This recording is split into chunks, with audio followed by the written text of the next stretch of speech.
Welcome to the masterclass, take a seat, it's time to soar. Where rivers of success meet, let's unlock the door. Blueprints laid down, we're creating something grand. In Eden they started, now it's our turn to stand. Four rivers flow, a vision crystal clear. With faith in our hearts, we've got no fear. Success streams flowing, lifting us high. With the master's guidance, we're touching the sky. Building our dreams with a powerful team. In this business life, we're living the dream.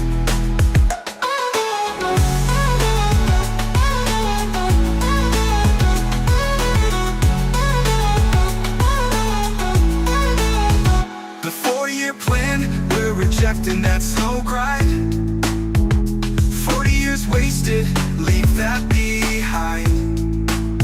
Unless the Lord builds, it's all in vain. Divine designs, we're breaking the chains. Biblical blueprints, success is blessed. Let's rise up together, we'll never rest.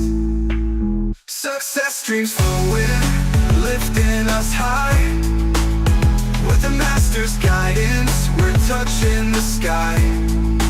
Building our dreams with a powerful team. In this business life, we're living the dream. So here's to the journey, we're set to take flight.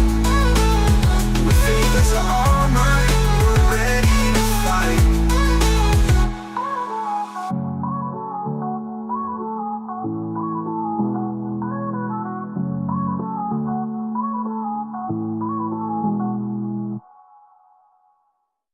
Welcome to the masterclass, take a seat, it's time to soar. Where rivers of success meet, let's unlock the door. Blueprints laid down, we're creating something grand. In Eden they started, now it's our turn to stand. Four rivers flow, a vision crystal clear. With faith in our hearts, we've got no fear. Success streams flowing, lifting us high. With the master's guidance, Hey Kingdom family, greetings, blessings, salutations, and welcome to another Kingdom Conversation with me, your host, Bishop Wayne Malcolm, the Business Bishop. Always excited and delighted to be a part of your life and legacy. I am celebrating each and every one of you that is joining us live. Those who are catching the replays, I salute you. I want to thank everyone who has subscribed to the channel and encourage those that are yet to subscribe to go ahead and subscribe. If this content resonates with you, speaks to you at a deep and profound level, or if any of our content constitutes an light bulb moment for you, an elevation in your understanding or a paradigm shift, well, you don't want to miss what's coming. So subscribe to the channel because we are posting fresh content on a weekly basis, several times a week. And I don't want you to miss any of it. I want to thank everyone who has left a comment, liked the post, and particularly those of you who grab the link and share it with your family, friends, neighbors, and networks. We salute you. You are doing so much. You're literally partnering with me to make this content visible and available to people like you who are looking for content like this. All right, we are coming to the close of a very epic series, and I can't wait to dive in to today's presentation. So today, we are going to look at a success secret, a kingdom success secret. And I think of this as the seventh day success secrets. Of course, I'm going to talk about the seventh day. I'm going to talk about the Sabbath. We're going to look at the psychological implications of the sabbatical principle. And we are going to try to lift this lesson out of the realm of religious implications and applications and ideology, theology, and philosophy. We're going to try to lift it out of that place, and we're simply going to look at the success psychology that is embedded in the principle of the Sabbath, the success psychology embedded in the principle. And if you're already excited, light up the chat box and leave a comment. Say, I am already excited. Of course, I'm going to try and stay visible throughout this presentation. And so here goes. Here's the outline. We're going to kick off with some context for the concept. Then we're going to look at the psychological principle. I'm going to talk about component parts, creating systems, the end game. I'm going to talk about rest as a reward for something specific. We look at the 4 essential systems that you want to build for your life. And then we look at how you enter into rest. If you're excited, shout your amen like thunder in the chat box. So the seventh day in creation, So what we know from Genesis 1 is that for 6 of the creative days, 6 of the creative stages and phases, God was working. We know that at the end of each day, he reviewed his work, concluded it was good. But we're told that on the 7th day, God rested. On the 7th day, God rested. And what we want to do is look at the 7th day as a template for leaders, for builders, and for entrepreneurs who wish to move from labor to leadership through the power of successful systems, through the power of success systems. So we are going to look at the 7th day, this day of rest, this sabbatical principle that we're introduced to in the very opening chapter of the Bible, and that has remained a central theme throughout Judeo-Christian expressions. We're going to look at this from a psychological perspective in order to unpack the success principle that's embedded in it, and in order to transition into a place of rest. Is there anyone here that would like to transition to a place of rest? Yeah, so I guess I'm speaking to those people who have been taught to hustle and grind, to work through the night, to get up early and just work. And of course, there is a theory within success psychology that your success and your results will be a reflection of the focus, discipline, work ethic, sweat equity that you put in to your idea. And of course, this theory is echoed in lots of different ways and in lots of different languages in terms of the hustle and grind mentality. And so if we're not careful, we're going to raise this generation of hustlers, right? Who are working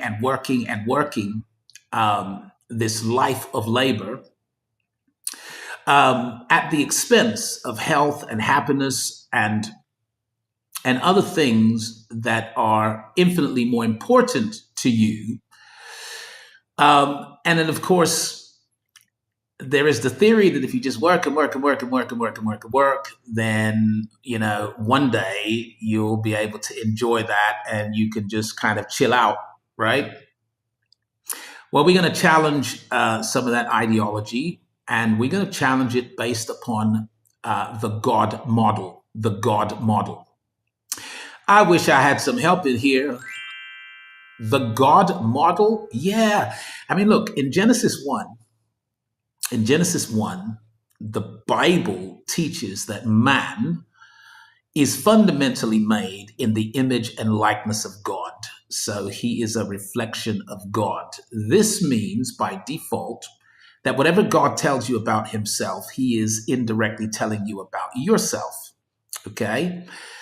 It means by default that that the revelation of God, okay, and your understanding of God should inform your revelation of self and understanding of self, because you are fundamentally reflecting his nature, okay? And so this would also mean that whatever God does, he is basically showing you what to do. And how he does it, he's showing you that that's how you get it done. So if you are going to create, right, then your ultimate role model should be the creator. I wish I had some help in here. If you're going to create something, right, if you're going to create a life, if you're going to create a legacy, if you're going to create and build a business, or you're going to birth a movement, anything you're going to create, well, your ultimate role model should be the creator. And I think the Bible gives detail in terms of how God materialized his idea, how God manifested his intention, how God put flesh on his word, right? I think the Bible gives detail about that so that we could learn how we can do that, how we can materialize our ideas, manifest our intentions, and put flesh on our words. So we are going to look at the God model, and we're going to seek to emulate and replicate the God model, because whenever you are using the God model, you are operating from a field of favor. Woo! Yeah. Yeah, you are operating from a place of purpose and limitless potential, because you are optimizing your opportunity by modeling the master. Lord, we are having fun here today. Someone needs to be screaming. Like, by modeling the master, you optimize your opportunity, because you are operating from a place of limitless potential, a place of purpose, a place of alignment with your assignment, and you are operating from a field of favor. And as I've challenged you throughout this particular series, you must choose the field of favor over the life of labor, right? Because the Eden, the garden that God put man in, had already been planted by God so that resources emerged around him. And it was his job to manage and steward and lead, but it was not his job to sweat, right? And earn. It is only after the fall and his expulsion from the place of purpose and from the field of favor that we see man sweating in order to live. So he would, by the sweat of his face, eat bread all the days of his life till he returned to the dust. So there are two ways. There's the way of the blessing, there's the way of the curse. There is the field of favor, there's the life of labor. And if you've already decided to go the way of the blessing, shout your amen in the chat box. If you've chosen the field of favor over the life of labor, shout your amen in the chat box, because what I'm going to give to you is a spiritual law, a kingdom success strategy that is going to enable you to move into rest, right? To move into a psychological Sabbath, to move into an emotional Sabbath, to move into a spiritual Sabbath, a financial Sabbath, a success sabbatical, to move into a place where what you have built is now working for you instead of you working for it. I wish I had some help in here. Yeah, because listen, whatever you're building, whatever you are building needs to work for you. And for far too many people, you have built something that's working against you. Yeah, I'm speaking to you entrepreneurs, right? I'm speaking to you because you have built a business that works against you. You have built a business that takes away your time, takes away your money, takes away your freedom of mobility, and takes away your freedom of expression.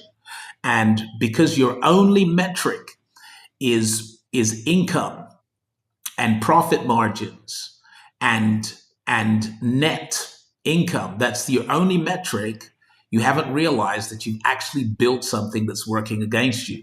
Instead, I want to challenge you to build something that works for you. and to build something that continues working when you stop working, even if and when you stop working. So we're going to look at the seventh day as a template for leaders, builders, and entrepreneurs to move from labor to leadership through the power of success systems. Now, the seventh day, right, is a psychological principle and not just a religious principle or practice. Okay. So I'm not discounting the religious implications, the theological implications, and potential applications of a seventh day. That's not what we're doing today. And whatever your tradition, whatever you do, however you do it, that's for you in a theological and religious context. Today, we are a marketplace ministry. We are speaking to marketplace leaders who are interested in economic redemption, who understand that God has a plan for the economic redemption and liberation of souls, cities, regions, and nations, and you want to be part of the program. I am speaking to you. I wish I had some help in here. So let's look at this. In Genesis, God rested on the seventh day, not because he was tired. Now, this is really, really important. Some people, when they look at this, God rested on the seventh day. Wow, he must have been exhausted, man. He was working for 6 whole days. Let me tell you something. God is the omni. He's omnipotent, right? It means he's all powerful.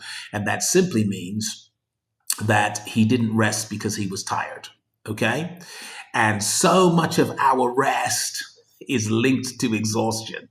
Like when I speak of rest to leaders, to ministry leaders, to entrepreneurs and business leaders, and even civic leaders and political leaders, when I speak of rest, they are thinking solely in terms of, I need it because I'm exhausted. I need it because I'm tired.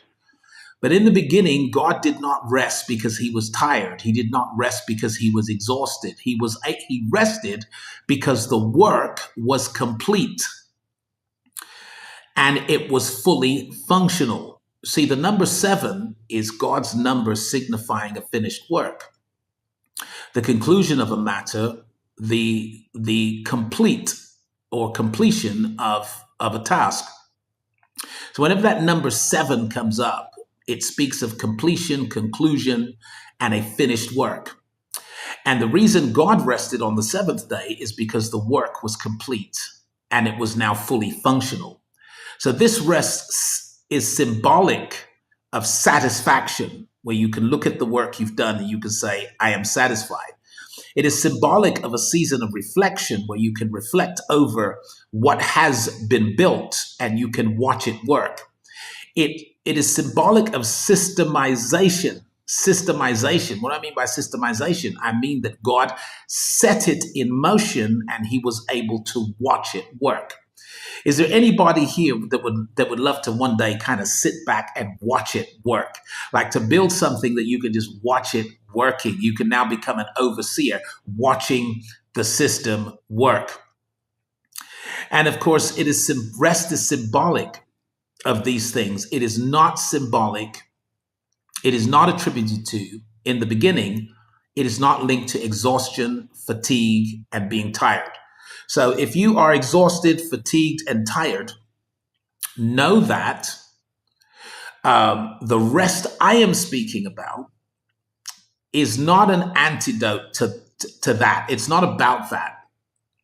It is fundamentally about building something that continues working while you stop working and start watching. Woo! I wish I had some help in here.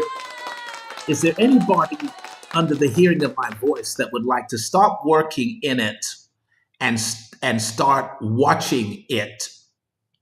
Start watching it work. Yeah, so there are things, that I'm currently working, and I'm looking forward to the day when I can stop working in it and start watching it work. And that's the rest, the original Sabbath. So I think what we're being invited to do here is to see the seventh day as a principle of success psychology, which is the ability to stop working because what you've built can now work on its own. All right. So that's the prize. The prize is the ability to stop working because what you've built can now work on its own. I mean, that's the prize in parenting, right? So when you have a child, when you have children, you know that you're going to be working, right? You're going to be working as a parent, and you're going to be feeding and leading and nurturing and guiding and growing and supporting and securing, and you're going to be taking care of a lot of business as a parent. But the ultimate prize comes when you are able to stop working in that capacity, because what you've built in terms of children can now work for themselves. And now the ultimate prize is to begin to watch them flourish and grow. And of course, you remain present, right? But your presence is not tactical, it's not operational, it's not day-to-day decision making. It is a presence that says, look, if you get into any trouble, you can lean on me. It's a presence that says, let's enjoy each other's company while I am not intricately involved in your day-to-day decisions. That is the end game when it comes to parenting, is that your children are able to do it on their own. And guess what? The same applies in business, the same applies in ministry, the same applies in leadership at any level. The end game is the ability to stop working because what you've built can now work on its own. I wish I had some help in here. Okay, so component parts. Now, this is going to be deep, right? So, is there anyone here that is able to go deep and ready to go deep? This is going to be deep. Because what we see in the Genesis is that God paused daily. He paused daily to say, it is good, right? So, God saw what he did. He looked at what he did. He paused, he reflected, he looked on what he did. And he said it was good, right? So this was a review of each component part in the project. So on each day, God worked on a component part of the project. And when he had finished that component part, he looked at it and he said, it is good. It is good simply means it's working, right? It works. So he would build a component part inside the bigger ecosystems of the universe. He would build a component part and he would say, it's now working. See, when it comes to your creative days and creative stages, the reality is that whatever you're building is going to be made up of component parts, particularly if you're building a system that makes your success sustainable and scalable and secure. If you're actually building a system, which is what I'm challenging you to do and will be challenging you to do in this session, if you're actually building a system, that system will be made up of component parts, and in some cases, component systems. So it is a collection of systems that make up the overall system. And what God did on each day is he literally worked on a particular component part. And when he finished, he said, it is good. It is good means it works. So when it comes to your creative days and stages, right, your creative days are not going to be defined by 24 hours. Your creative days and stages are not going to be defined by 1 month or by 1 year. They're going to be defined by, does the component part work? I wish I had some help in here. That's going to take some brutal honesty, right? Where you have to ask yourself, is this working? Is this working? So you're going to look at a part of your business and you have to say, is this working? Or you're going to look at a part of your life and lifestyle and say, is this working? You're going to look at your health and say, is this working? You're going to look at your home and say, is this working? You've got to look at your finances and say, is this working?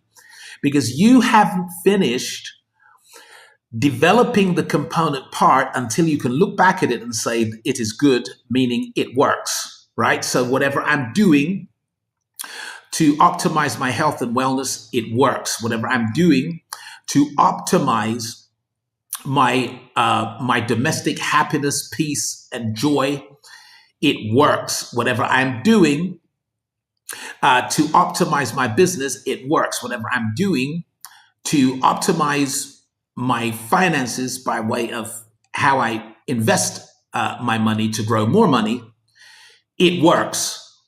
Only when you can say it works can you actually move to the next stage in the creative process, because each of these are components in your overall ecosystem, and the components need to work if the system's going to work. Why?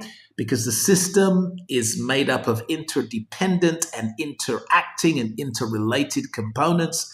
And if one of the components does not work, the system breaks down. So you want to know that the component parts in your own ecosystem are working. And that's what we see God doing, focusing initially on component parts. What is he doing? Focusing initially on component parts. The seventh day represents reviewing the entire system to see how all of these parts interconnect, all right? How all of these parts interconnect. So there's more I could say about that, but I'm going to carry on. God created systems, not independent things, right? So when God was creating, he focused on building systems. Like each day of the creation was the creation of a component system, right? He was building a system. He wasn't just building things. Now, if you read it on the surface, you know, he said that there be light, so he was creating light. He said, let the dry land appear. So that's all he did. And he said, let there be stars. Look, every day in the creative process was dedicated to building systems. Every day in the creative process was dedicated to building systems. Now, I have a little chart on this that I'm going to share with you right now. Do you want to see the chart? Anyone want to see the chart? Watch this.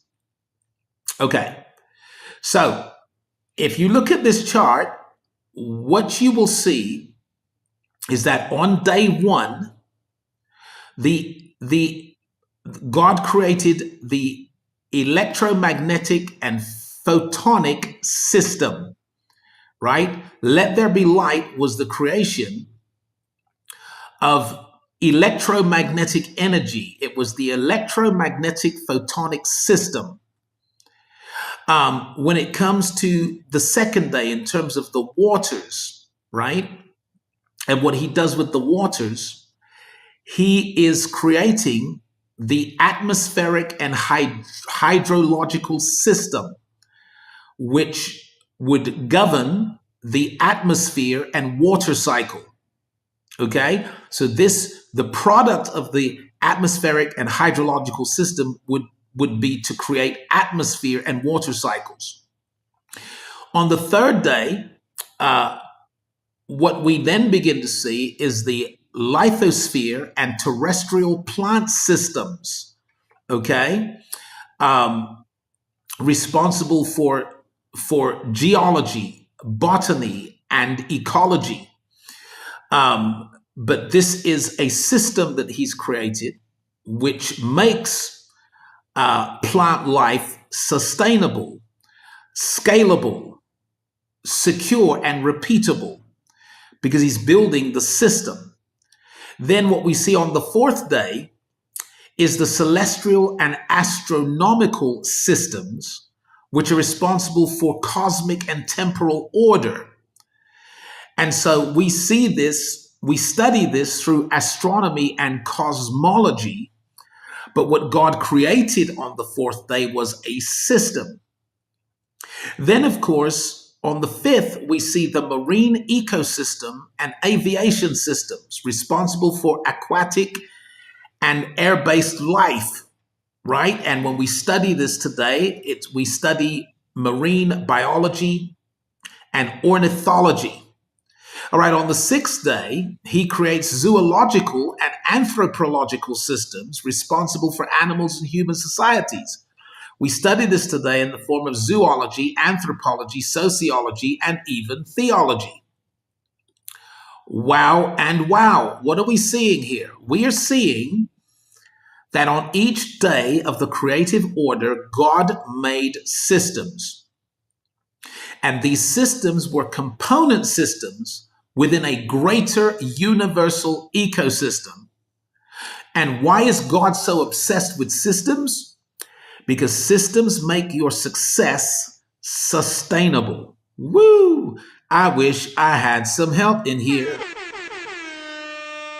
Right? So any success that you create, generate, enjoy outside of a system, you're going to have to do it all over again. You're now in the life of labor, which is the way of the curse.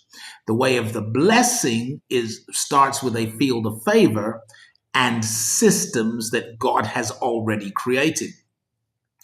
So systems make your success sustainable, scalable. In other words, we can now multiply, right? And it makes them secure, safe, right? Because there is a security that is embedded in the system. The system gives security to your business and financial future, ministry future, leadership future, lifestyle future. It is the system that makes it secure. Outside of a system, it is not safe. So that's why we see God obsessing with systems. And because you are his image and likeness, he's basically telling you that if you're going to build something that lasts, and if you're going to build something you can scale, and if you can build something that will one day give you rest, you must obsess about and focus on the systems, including the component parts that are going to allow you one day to enjoy a Sabbath, a day of rest. Woo! See, the goal of a master builder, the end game for a master builder is rest through systemization.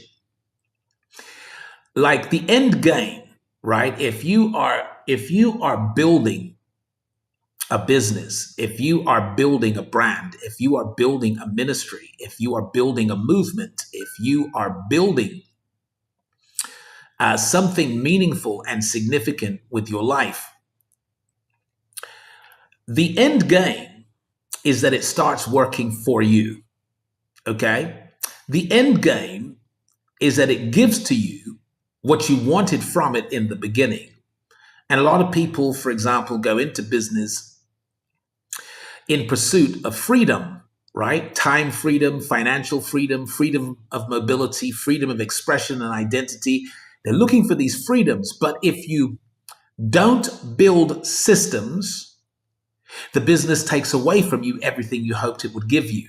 It takes your time, it takes your money, it takes your freedom of mobility and your freedom of expression and identity. It takes it away. So the end game is to build a business that keeps working when you stop working, right? To build a business that makes money for you while you sleep, while you're on vacation, while you are paying attention to things that are infinitely more important to you than money. What you're really looking to do, the heart of entrepreneurship, is actually the building of a business system. So there's a lot of people out here saying, I'm going to build this business. But actually, what you may end up doing is building something that works against you, something that you'll be working for the rest of your life. You'll be building for yourself another employer that you're working for the rest of your life. But the smart entrepreneur says, I'm going to build a business system, and I'm going to build it so that my offer and my delivery is sustainable, it is scalable, and therefore I can be succeeded, by a new CEO one day. Come on now. Yeah, like entrepreneurs are looking forward to the day when they can appoint a CEO to run the business. What? What? Did he say that? Yeah, I said it.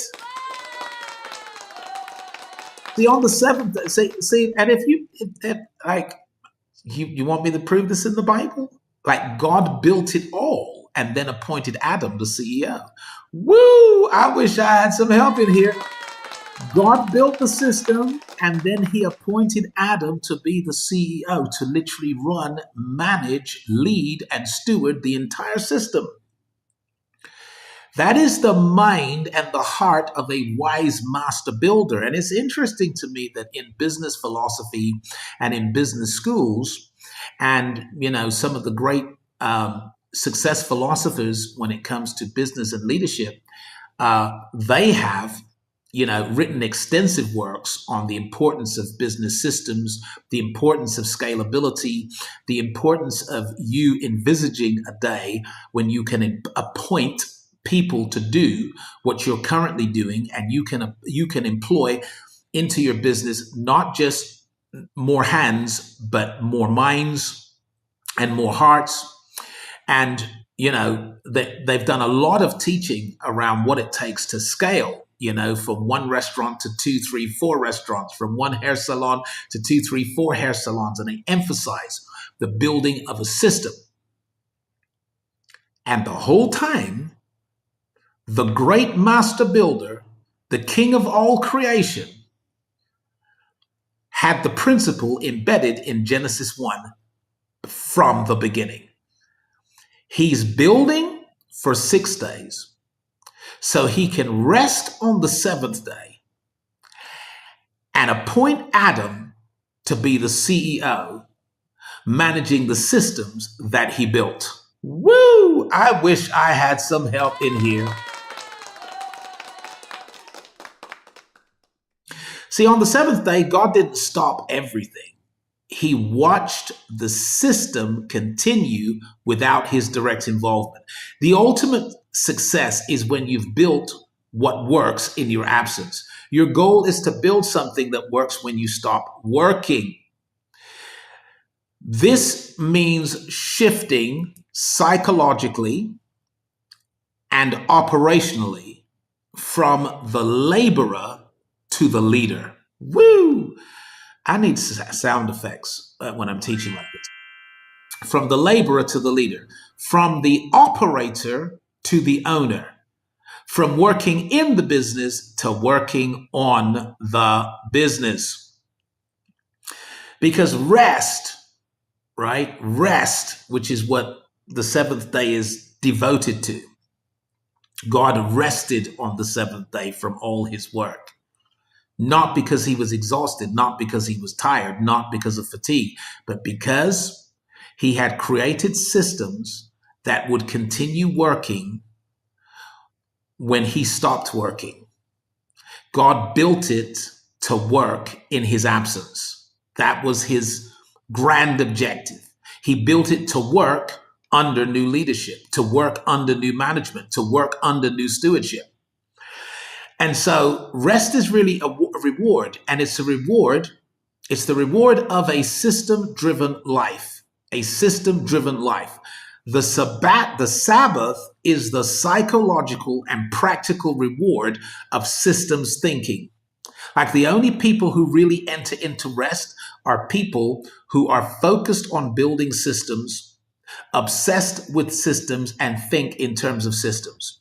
So you become because with a system, you become fully present in your absence. That's right, you're present in your absence when your systems are running on autopilot. The systems you've created are working for you. Okay? So the question is, what areas of your life still require constant hustle? Which areas of your life still require constant hustle? The answer is it's because you haven't built the systems. So I'm gonna look at 4 essential systems that you must build. I'm looking at 4 essential systems that you must build. And if you're excited, shout your amen. Because if you miss this, you miss a whole lot, right? If you miss this, you miss a whole lot. And I know it's hard. It's hard for some people to sit down and listen to a whole hour of teaching, right? It's hard. But don't be one of those people, because it's much harder to have to deal with the consequences of ignorance. It is much harder to have to deal with the pain of regret that you didn't listen for the whole hour and you missed something that could have radically improved the quality of your life and could have dramatically increased the probability of the most phenomenal outcomes. So stick with me and let's get this, right? Rest is the reward of a system-driven life, okay? But there are 4 essential systems, right? 4 essential systems. And here they are. Number 1, it's your own health and wellness system. Yes, you need a system for health and wellness that involves daily routines, right? So that you can be well and healthy, and it involves habits, a daily routine and habits, okay, that ensure that you get the right amount of exercise, the right kind of nutrition, and the right amount of rest. Now, when you have that going on autopilot, right, initially it's going to take discipline. Eventually it will become habit. And as it becomes habit, it becomes part of your success routine. And your success routine becomes your success system.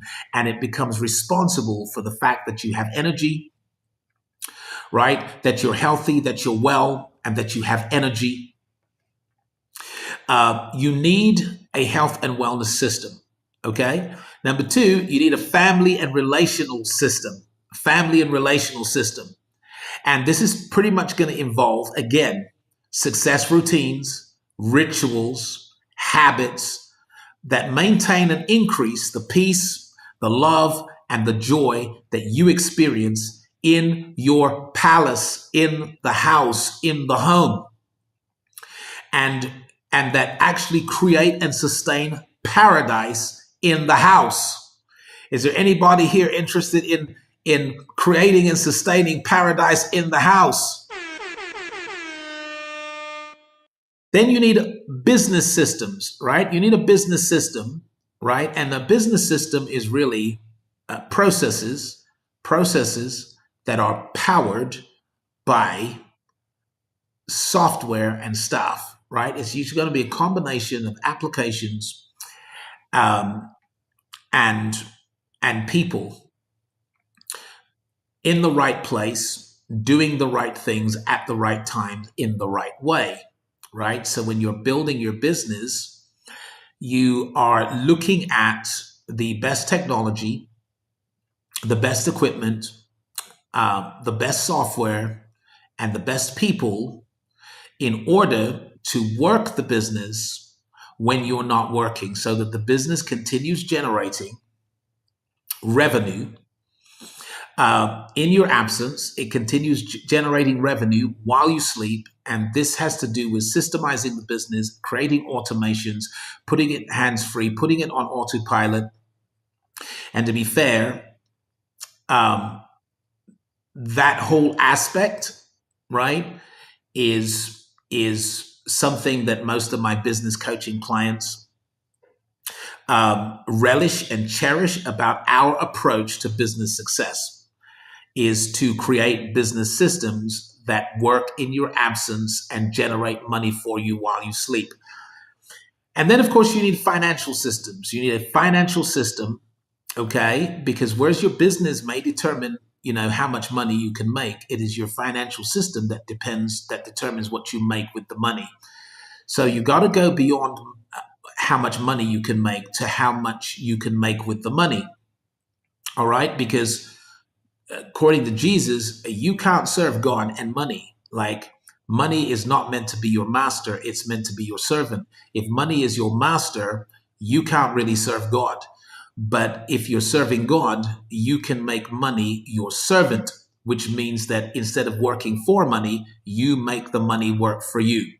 And in order to make money work for you, you need a financial system, right? Which is going to look like a budget that allocates resources to particular things, right? So typically, you're going to allocate resources to your expenses, right? So whatever your living expenses are, you're going to allocate, you're going to say, look, from my income, this is how much we're allocating to the expenses, right? Then you're going to allocate a certain amount to generosity or the causes that you care about. You're going to say, look, this is part of my financial system. We are separating X percent of this money to give away to the causes that we care about. That could be your local church and could include other charities as well that you support, other initiatives that you support, or people that you support, whatever the case. You also want to look at your investment pot and say, we are allocating this amount from our income, this percentage of our income, to investing, right? To actually growing this money. And because it's now a system, it's without fail. So that every month you are putting into your investment opportunities, your investment portfolio. You are investing, right? And then the final one that I think is equally important is your leisure, right? It's your leisure. So you're going to allocate and say, this is the amount that we're going to spend on just having a good time. Now, whether that's recreations and entertainment or vacations, this is the amount. Now, people who have a financial system like that, and they allocate resources to these different pots, to these different funds, right? Those people, and again, initially it's discipline, but eventually it becomes habitual, it becomes systemic, it becomes routine. And those people actually enter into rest. What? Yeah, the people that have a financial system actually enter into financial rest. Now, it may take 6 days, 6 stages, right, to build the systems, but you're building the systems so that you can enter into a place of psychological, emotional, and to a degree physical rest. And people who have great family systems, I mean, let's look at this, right? Entering into rest. The day of rest is not just a day off. It's not about having a day off. It's a state of mind and a state of structure when you have well-functioning systems. Your body enters into rest. Your household thrives. Your business grows. Your money multiplies. Because this is the wisdom of master builders entering into rest while your creation continues to do the work. Wow and wow. Well, guess what?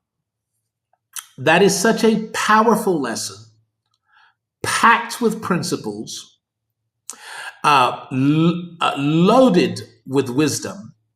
And if you really get it, it has the potential to change, transform, elevate, and even reinvent your life. Because since we are called to model the master, that's what Genesis 1 is saying at a psychological level, at a profound spiritual level, is that you were made to model the master.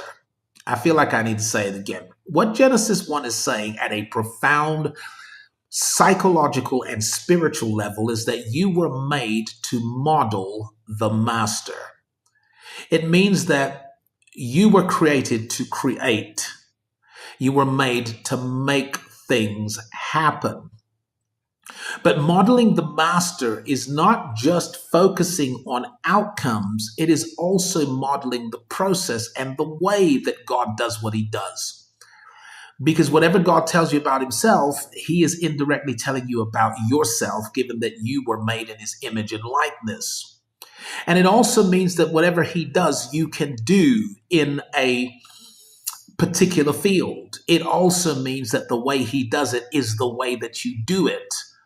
And the way that God did it in the beginning is that he focused on building systems. Initially, component parts, component systems in a bigger universal ecosystem. And every time he built this component system, he would look back at it and say, this is good. In other words, it works. In other words, you've completed a creative stage when a component system works. Now, this means that when you look at the components in your life, you look at your health and wellness, you look at your family and relationships, you look at your career and business, you look at your personal finances, you start looking at these component parts of your life. And instead of saying, oh, I want this as an outcome, as a goal, what you say is, I'm going to build a system that makes the outcome I want sustainable and ultimately scalable. So the obsession now is no longer with the outcome, it's with the system that generates the outcome.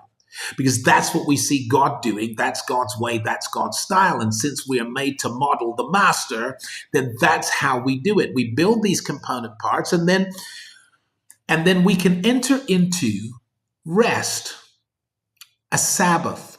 The sabbatical principle applies because God didn't rest because he was tired. He didn't rest because he was exhausted. He rested because he made something that would continue working when he stopped working. He was able to rest because what he built was now working for him. And unfortunately, a lot of the things we build not only don't work for us, they work against us, or we end up spending the rest of our lives working for it. That's not modeling the master.